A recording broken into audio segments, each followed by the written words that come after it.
What's going on, guys? LeonBratt here, and in this video I'm going to run you through my entire sound setup that I use for live streaming on Twitch. I'm a musician on Twitch, so there is a lot of settings to cover in this video. However, a lot of people have been asking me to make this video, and they want to know how I get my sound for my live streams. Well, here it is. I have been putting this video off for a while because I wanted to make a few more upgrades to the setup, but now that is all done. Well, it's done for now anyway. So yeah, we're going to get into this video, and I'm going to run you through everything from start to finish. There are a lot of settings to cover in this video, so if you do want to use the chapters and the timestamps below the video, you're more than welcome to skip through to whichever bit you want to see. So just before we get into the video and get started on all the settings, I just want to give you a quick run through of the table of contents that are going to be within this video. The first thing we cover is going to be like all of the instruments that go into the mixer. The second thing is going to be all of the settings that are on the mixer that I use. The third thing is going to be the Boss RC300. The fourth part of this video is going to be all about my audio interface that I use and the settings on there. Then the fifth thing we're going to cover is all about Ableton and all the settings that I use in Ableton. And then the sixth thing is please like this video because it took me absolutely ages to create. Thanks. Right. Let's go. First thing. So all of the instruments that I use for my live streams are an acoustic guitar, electric guitar, got a bass, stomp box, harmonica. We use a loop pedal mic as well. So that would be for beatboxing or shaker, tambourine, something like that. And then we use the main microphone. I will be using a room mic as well at some point, and that's just going to be for the guitar, just to widen the sound a little bit more with a stereo field, but we'll forget about that for today because it's not actually set up yet. So the next part of the video is all about the mixer that I use. Now, I use an Alto Professional Live 1604 mixer. It is a pretty big mixer, but yeah, you'll see why I use it in just a second. Now, I did try and film some stuff. I was going to do some B-roll shots, but in the end, it was just easier just to take photos of everything, and then I'm just going to talk over the top of it. I'm just going to show you what I'm doing. I can point with the mouse at the same time. So yeah, let's jump onto the PC and let's show you some screenshots and walk you through all the settings. Okay, so we're onto the PC now, and if you look in the top right hand corner, you can see this is an Alto Professional Live 1604 mixer. And if you look to the bottom of the screen down here, you can see that everything here is labeled, although that's quite blurry in this photo. But yeah, when you've got a big mixer like this, I highly recommend that you label stuff, just so if you're in the middle of a live stream and you think, the bass is a little bit too loud, you go to turn down the bass and it's like, which one's the bass on? So yeah, always label stuff. It saves yourself so much time in the long run. Trust me, label everything. Okay, so we're going to start on channel 1 and 2. This is the electric guitar. I know you probably can't really see that, but that says electric guitar left and electric guitar right. For my electric guitar, I plugged that straight into a Boss GT1000. I pretty much used the first presets that come with the gear.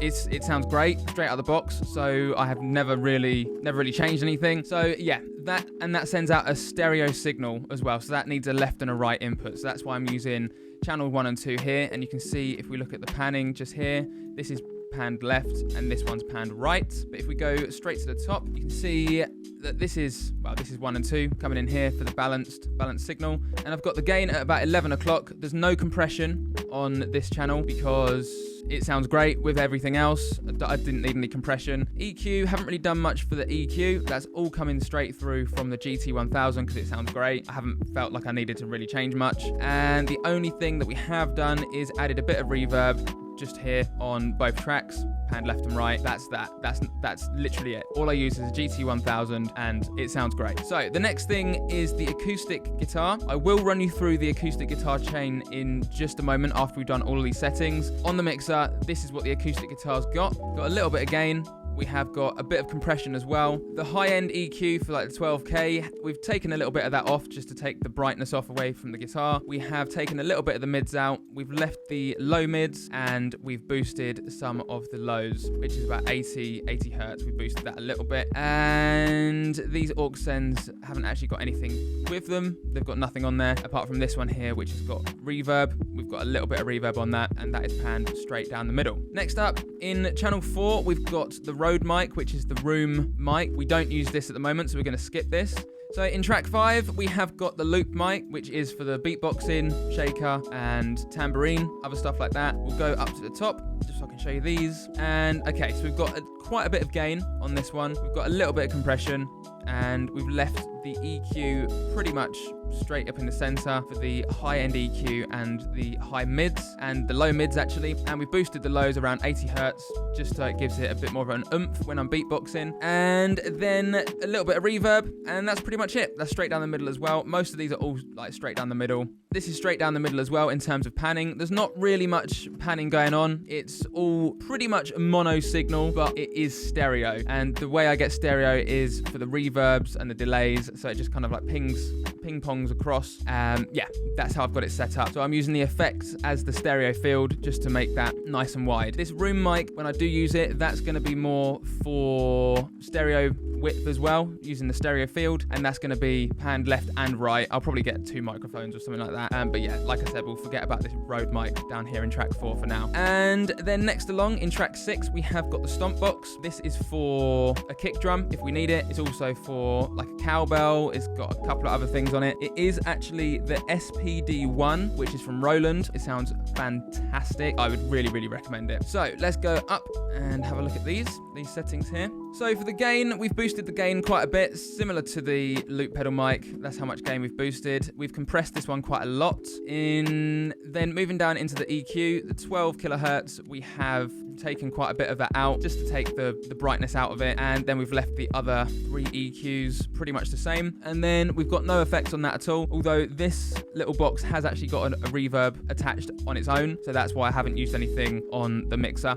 And once again, this is panned straight down the middle. Okay, so the next one along is the harmonica. Now this is in track 7, and if we go to the top, we can see all the settings for this one. The gain is, we've turned this all the way up to the top, well, not all the way round, but straight up in the middle. And then moving down into the EQ, we have boosted the 12 kilohertz EQ, the high EQ quite a bit. The high mids, we've boosted those as well, and then the low mids and the lows, we have taken a little bit off of those. We've got a little bit of reverb as well, and once again, that's panned straight down the middle. Now, for the harmonica in track number 7, I actually use this microphone, which is a Shure, and it's a model 520DX. This is a great little microphone. You literally just hold the harmonica over the top of the microphone just like that, and it sounds so much better. See, I was actually just using this harmonica, and I was going straight through this mic here, just through the main microphone. It sounds okay, it sounds all right, but this one's much better. I'm just going to show you the difference in the two. So if we just add in the reverb for this microphone, just like that, and then we play a little bit of the harmonica.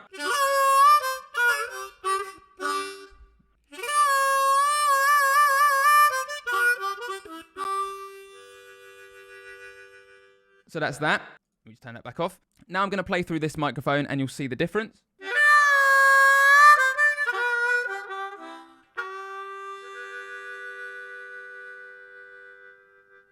So there we go. That's the difference between the Shure SM7B with the harmonica and this 520 from Shure as well. I think this is much better. It sounds like a much more bluesier sound. It sounds so much more older, and it fits the harp really, really well. And that's why I've EQ'd the mixer for this microphone. Okay, back to the PC, onto the next setting. Okay, and then track 8 is for the bass. This is the last instrument that we use, and let's just go up and do this. So we've got a little bit of boost in the gain, and then we haven't really EQ'd much of the top. We've taken out a little bit of the frequency in the low mids, and we've left the lows pretty much where they are. The bass sounds great on its own, to be fair, so there wasn't really much EQ needed. And then we have added a little bit of reverb just there, and once again, this bass is straight down the middle. So if you would like to see all the tracks all together and how everything's mixed, you can see this just here. So this is my complete mix of what I use for my mixer, and this all goes through to the Boss RC300 loop station. Okay, so I hope you're still with me. I hope I haven't confused the hell out of you with all these settings, but it really is essential to get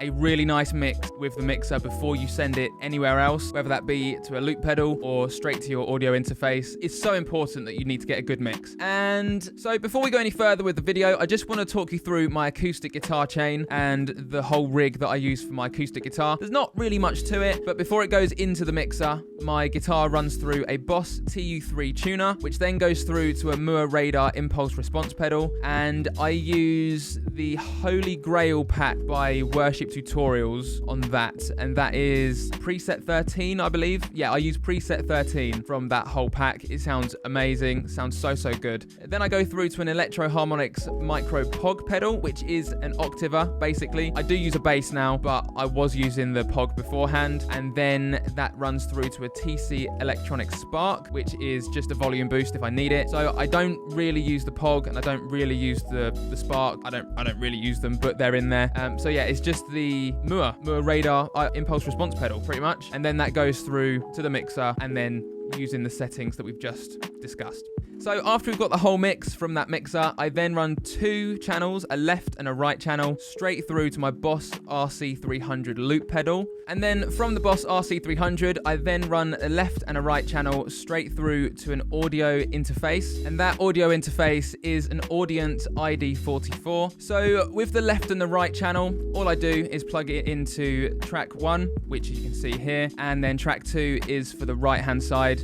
And then track 4 is this main microphone just here. And you can see the levels there. And they're pretty much straight up, a little bit off to the side, just off to the right, just to give it a little bit more boost. And yeah, those are even. They're nice and even. And that goes straight through into the PC. Okay, now once everything is plugged in and you're happy with your mix, the next thing is you're going to run it through to Ableton. Now I have done a full video on how to get your sound into Ableton and then stream it into Streamlabs with literally no latency, because if you're a loop artist like myself, you can't work with latency. It's just impossible. So at the top right hand corner of the screen, there should be a card there. You can watch that video after this. That will guide you through the process of getting your sound through straight to Streamlabs or OBS, whichever one you want to use, and that should be nice and easy for you to follow. It's pretty simple, but yeah, that just takes you through the whole process of that.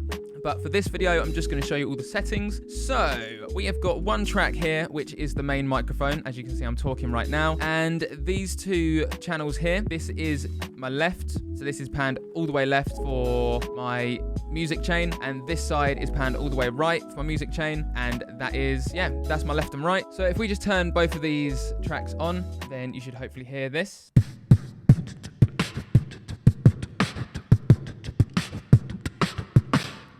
Like so, and that is just panned left and right for the beatbox microphone. So let's run through the music side first before we go into the microphone settings. So for the loop pedal stuff and everything to do with music, all I've got is, well, to be fair, I don't actually EQ this at all in here. That's why we've done all of the EQ already on the mixer, and we're happy with the mix there. You can do a little bit of EQing if you want, but I basically use Ableton as mastering, essentially. So I don't use any EQ. You can do if you want to, but I just use a compressor here. So I've got a nice little compressor, just compressing all the sound together a little bit more reverb, just a touch of reverb, and that goes all the way left and right. And then I've got a limiter as well with the ceiling at minus 1.5 decibels, just so nothing's going to distort or nothing's going to clip. Everything should be fine. That is basically all I use for the music side of it. There's not really much to it at all. I basically use Ableton just to get all my sound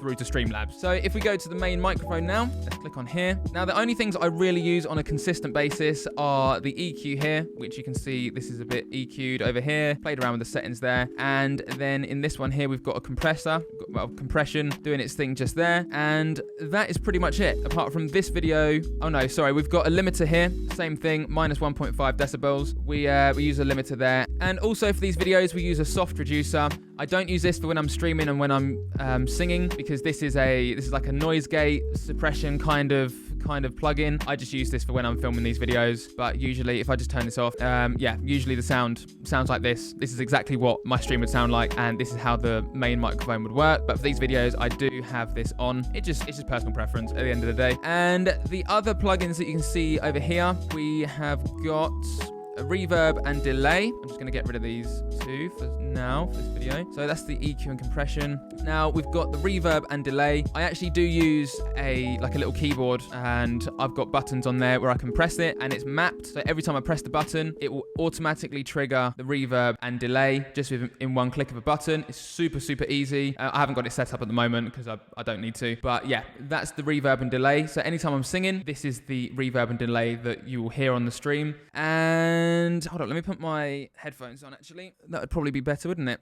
Yes. Right, so other things that we've got. What's this here? Oh, that is something. Another one. We have, yeah, just things to play around with on stream, really. And over on the left-hand side, we've got a 4.5. This is like a tannoy announcement kind of voice. So this would sound like this. Would anybody please come to the station? The train is leaving now. That kind of thing. Or we can even use it for... City's breaking down on the camel's back. They just have to go because they don't know where. So while I feel the streets, it's appealing to see. Yeah, stuff like that. So, but the main things we use are the EQ, compression, limiter, and then reverb and delay when we need them. And that is pretty much it. That's pretty much it. So there we go. That was a full rundown of all the settings that I use, from the instruments to the mixer to the Boss RC300 loop station to the audio interface, which is the Audient ID44, and then Ableton. That is everything that I use. I hope that I haven't confused you immensely within this video. I know there are loads and loads of settings to go through here. That's why it's taken me so long to do this video, because it's just one of those videos, really. But if you did find this video helpful, then please do smash the like button as hard as you can, because like I said, this has taken so long to do, to make, to film, to edit. So yeah, please do smash the like button. And if you would like to know anything else about the setup, or want me to do any more tutorials about any certain points of this video, please do leave me a comment below. And 1, I'll get back to you. 2, I can potentially do a video on it in the future. And yeah, subscribe as well for more videos like this every single week. But until then, take care of yourselves. I'll see you soon. And happy streaming. Take it easy. Peace.